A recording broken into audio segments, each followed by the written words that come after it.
Hi, my name is Jay Sugarman, and I want to welcome you to Innovation Showcase.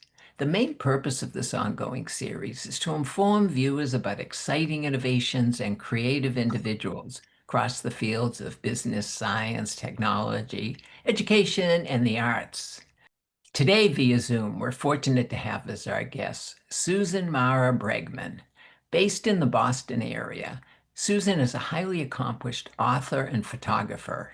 She's here today to inform us about her recently published book entitled New England Sweets: Doughnuts, Bonbons, and Whoopie Pies. This extremely informative and entertaining volume celebrates the desserts, candies, bakeries, and sweet traditions that are unique to New England. From classic favorites like Boston cream pie, whoopie pies, and maple candy, to the bakeries and family recipes that keep these treats alive, Susan mixes history, nostalgia, and mouth-watering detail in a way that's both engaging and amusing. Let's start by meeting Susan and then finding out all about New England sweets, donuts, bonbons, and whoopie pies. Welcome, Susan. So delighted to be able to be here. Thank you, Jay. It's such a treat to be here talking with you today. First of all, congratulations on the book. It was fascinating finding out about the history of so many of the treats I grew up with and those that I still enjoy today. I'm eager to find out more and have you inform viewers. But before we jump right to that, I think it would be of interest if you'd briefly share maybe a little bit more about your background, professional interests, please. Sure, absolutely. My professional career was actually in transportation research and policy, Huh. and I worked for the city of Boston for about 10 years, worked for the federal government briefly, and spent a lot of that time also as a consultant. But I would say about not quite 10 years ago, I was able to return to my first love, which was writing and photography. And I wrote my first book called New England Neon, and that came out in 2018 with Arcadia Publishing. And from there, I just had this great relationship with Arcadia. And I wrote New England Candlepin Bowling, Along Route 1, Maine, New Hampshire, and Massachusetts, Mm. and most recently, New England Sweets. That's fabulous. Well, speaking of the current book, how did that come about? What was the inspiration for that?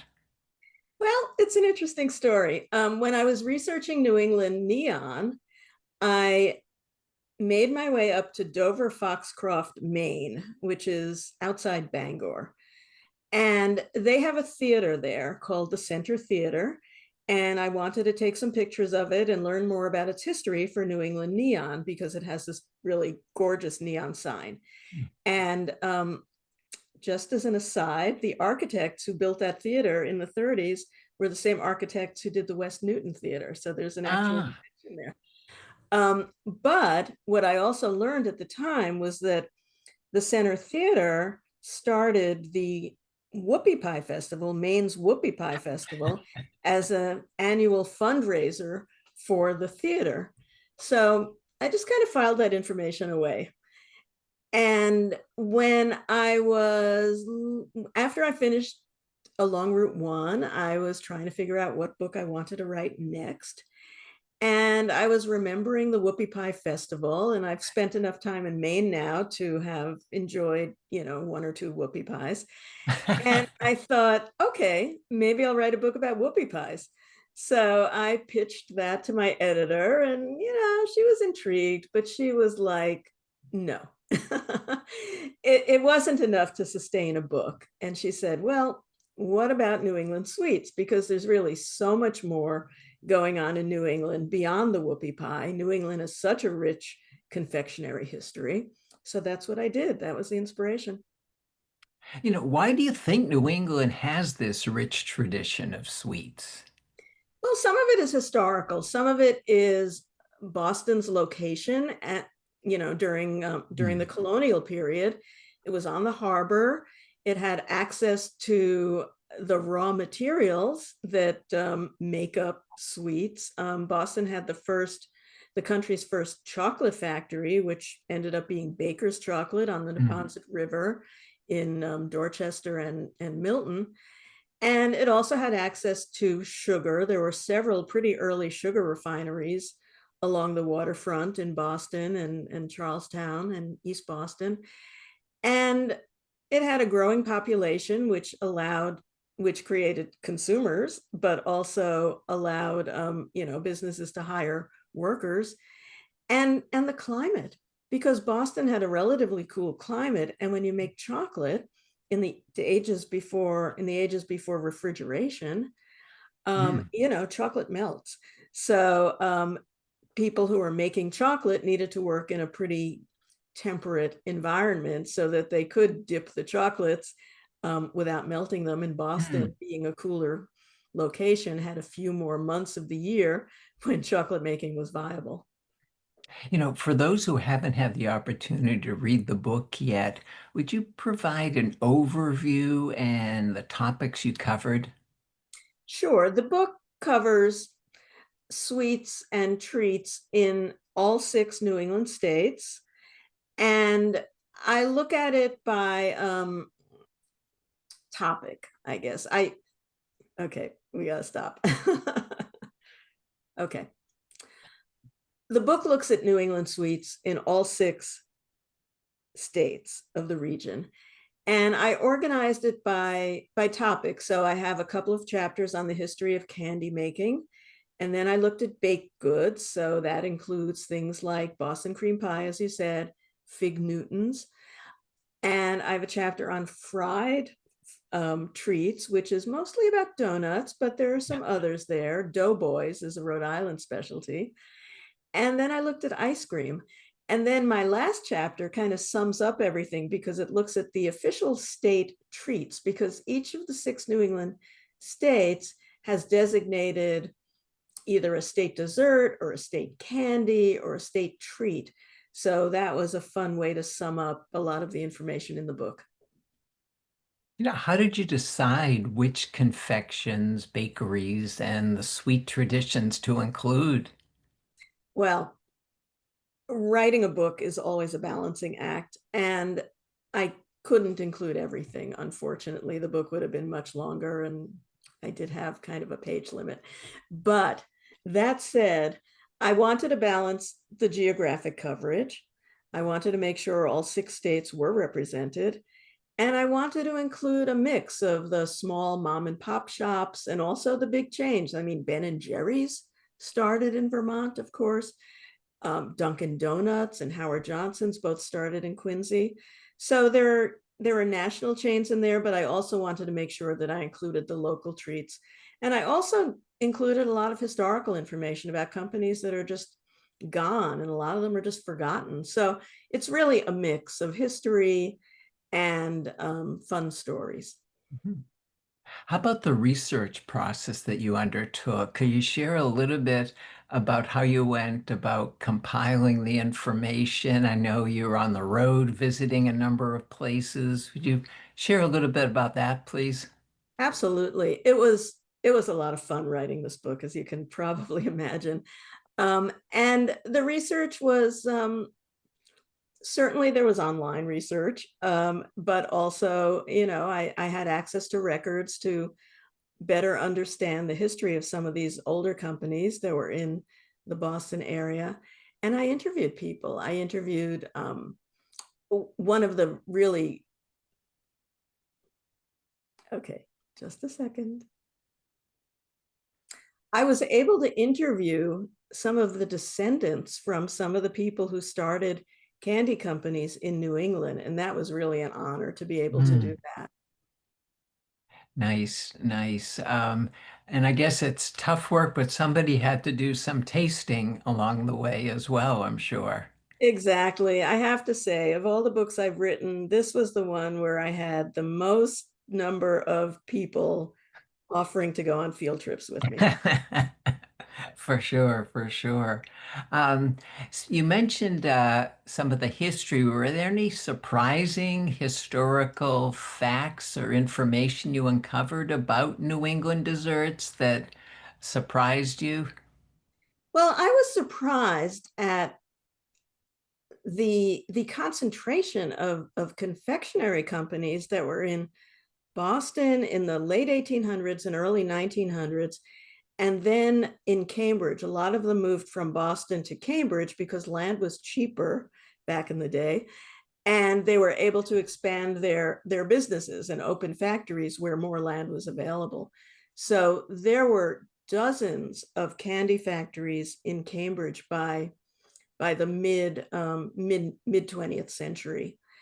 And one of the fun facts I uncovered was the history of the Mary Jane candy, which is that peanut butter and molasses Mm. treat, and with the little girl in the bonnet on the wrapper, the yellow and red wrappers.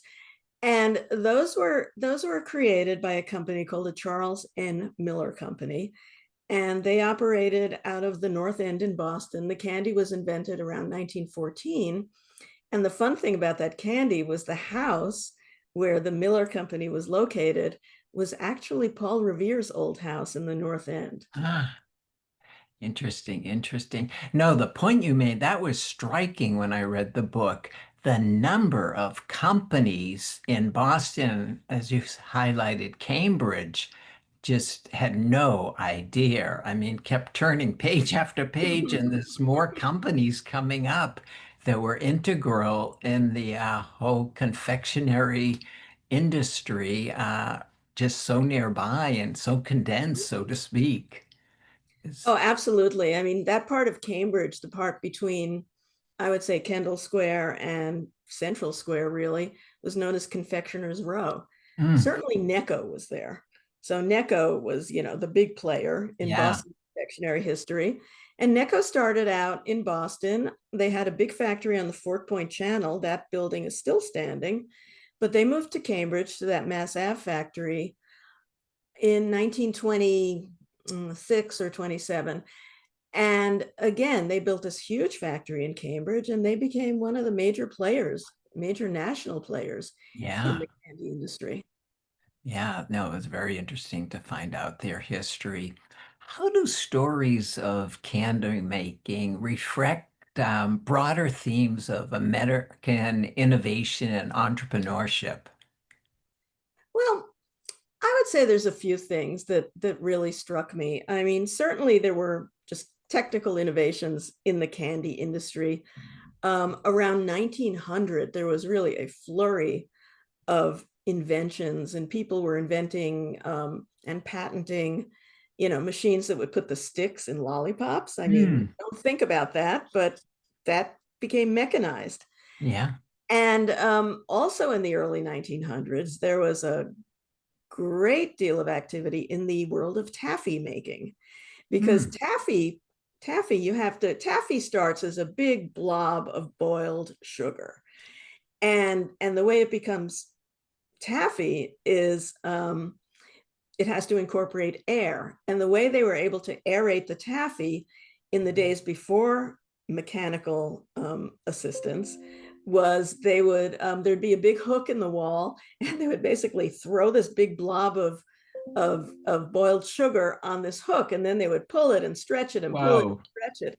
And and eventually it incorporated enough air that it softened, and then they were able to kind of roll it into long strings here and cut it up and wrap it.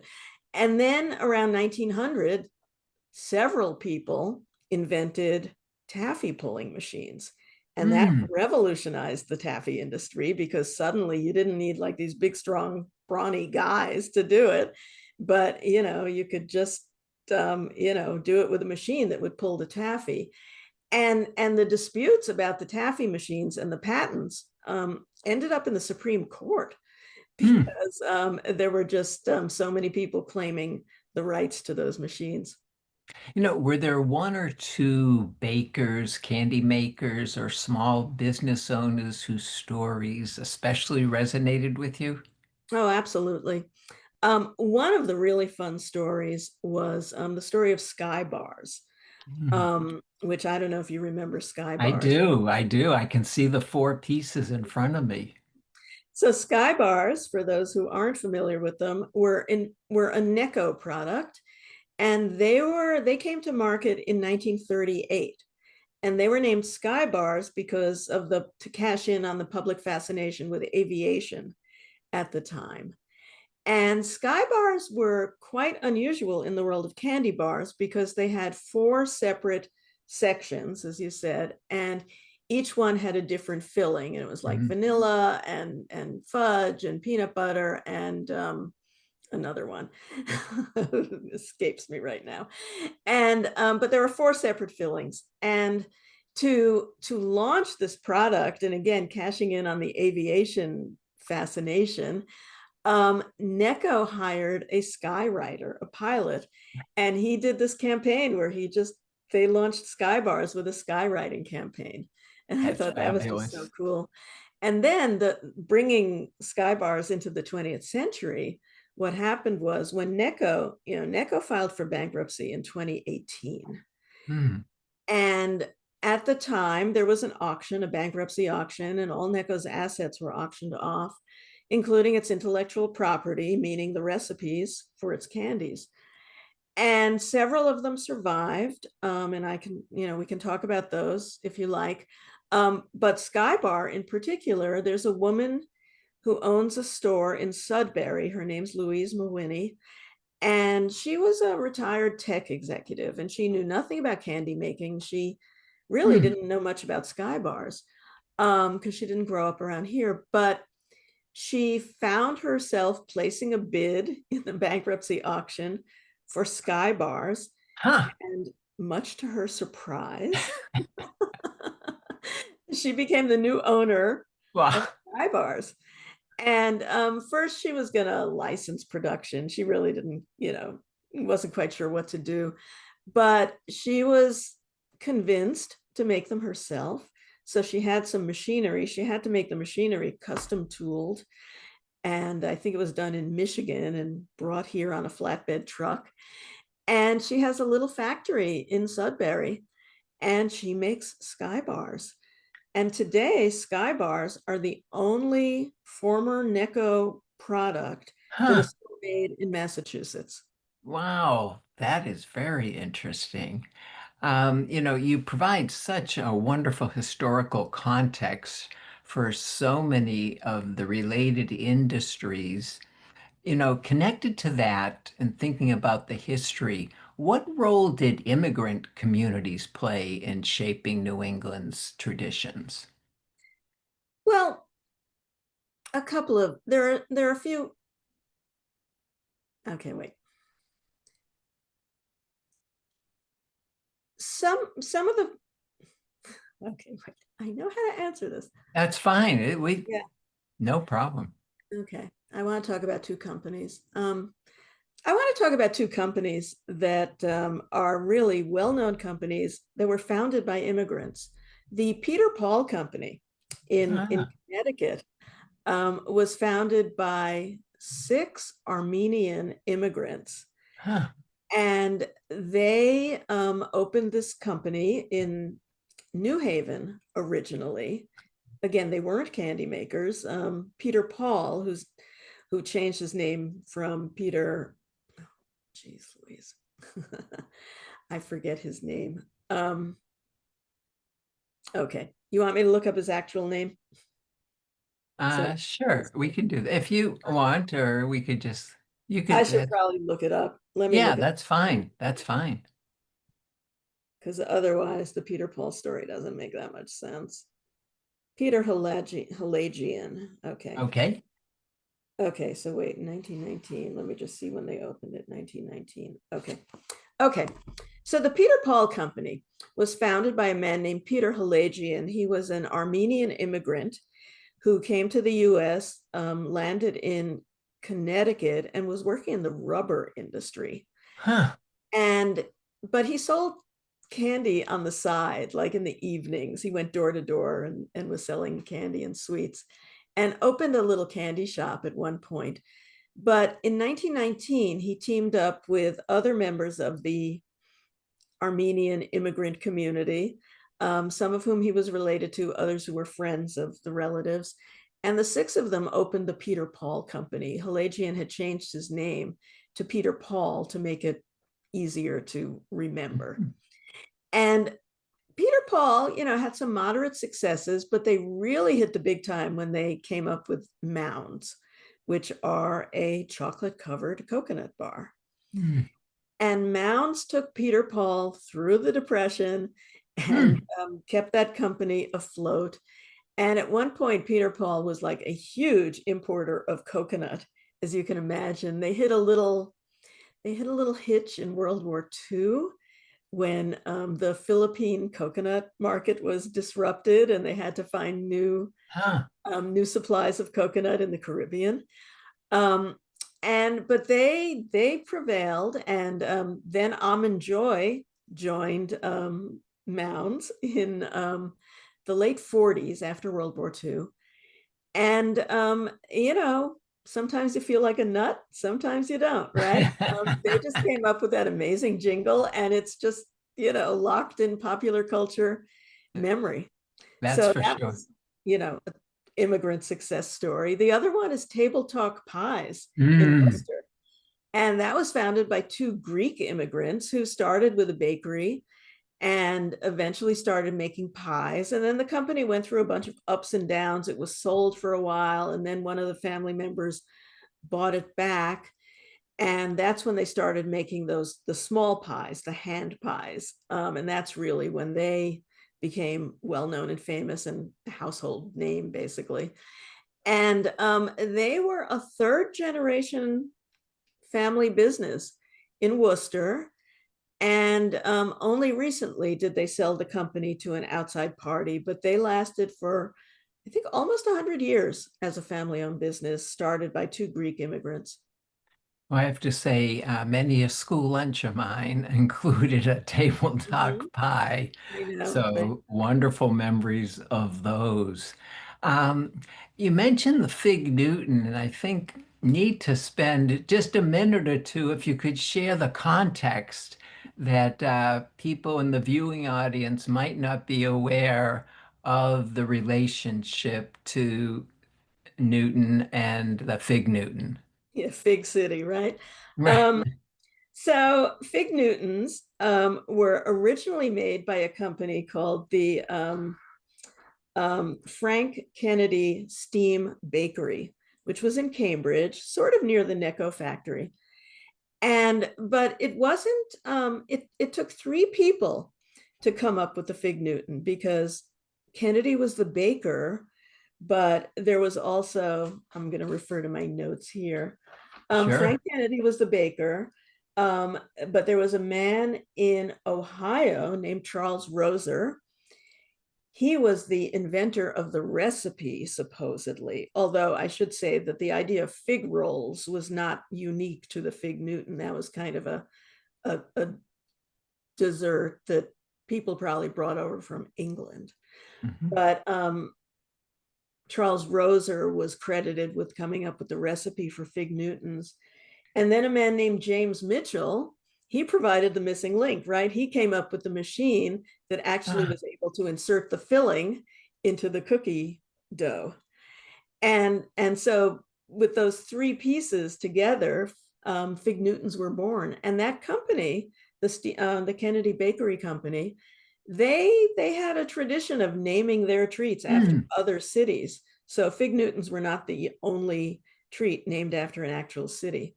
Eventually, Nabisco bought out Fig Newtons and made them in Cambridge for a while, but really, moved them to other Nabisco locations. And at some point, Nabisco dropped the fig from the name and now just sells the cookies called Newtons.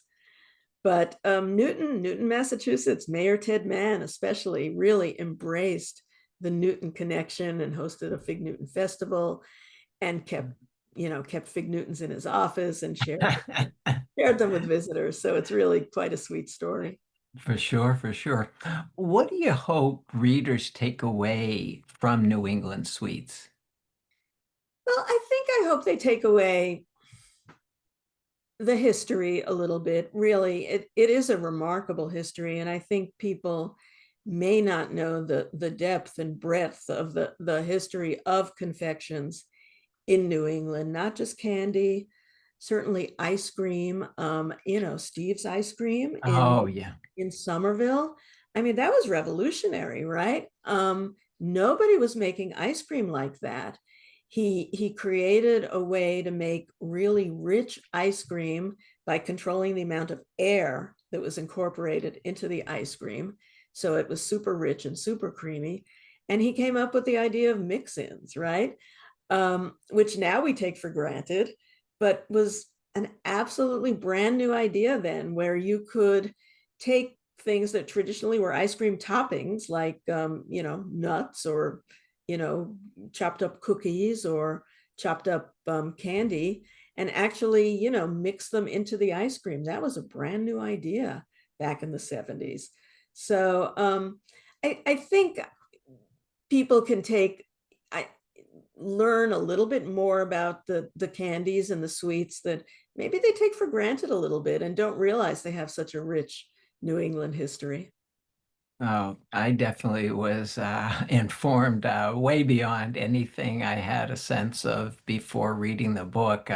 So chock full of information, and the writing style makes it so engaging and easy to just get through. Love the features that you have in chapters like Did You Know? Oh Interesting yeah. little facts related to topic at hand.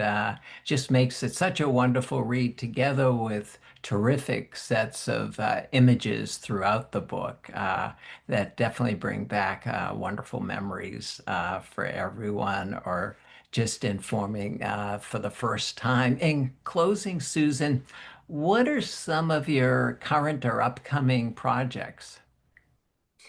Well, right now I've been giving talks like and interviews about New England sweets, so that's been a lot of fun.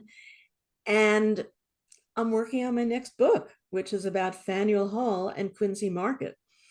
So Fabulous. that's going to come out next spring, just in time for both America 250, the 250th anniversary of the Declaration of Independence, but also it's Quincy Market's 200th anniversary because Quincy Market opened in 1826. So that's been a lot of fun as well and really interesting, a lot of interesting stories about those two buildings and their role in Boston and in the region's history. How can viewers and others find out more about your projects, perhaps get in touch? Well, my website is the easiest way to get in touch with me, and that is rednickel.com. So red like the color, nickel like the coin.com. And you can send me a message through that. You can look at my photos. You can order a copy of my book there, and I will sign it for you. I'm also on Facebook and Instagram as at Red Nickel Neon. And of course, the book is available not just from me, but wherever books are sold, including from my publisher, which is arcadiapublishing.com. Wonderful, wonderful. Well, unfortunately, we've come to the end of the program. Susan, I want to thank you again for taking the time to be here. Congratulations, another wonderful book. Look forward to upcoming publications and continued success with future endeavors. Well, thank you, Jay. It's been such a pleasure talking with you, and I appreciate the opportunity. Also, want to thank those of you watching for joining us and hope you'll be able to tune in next time.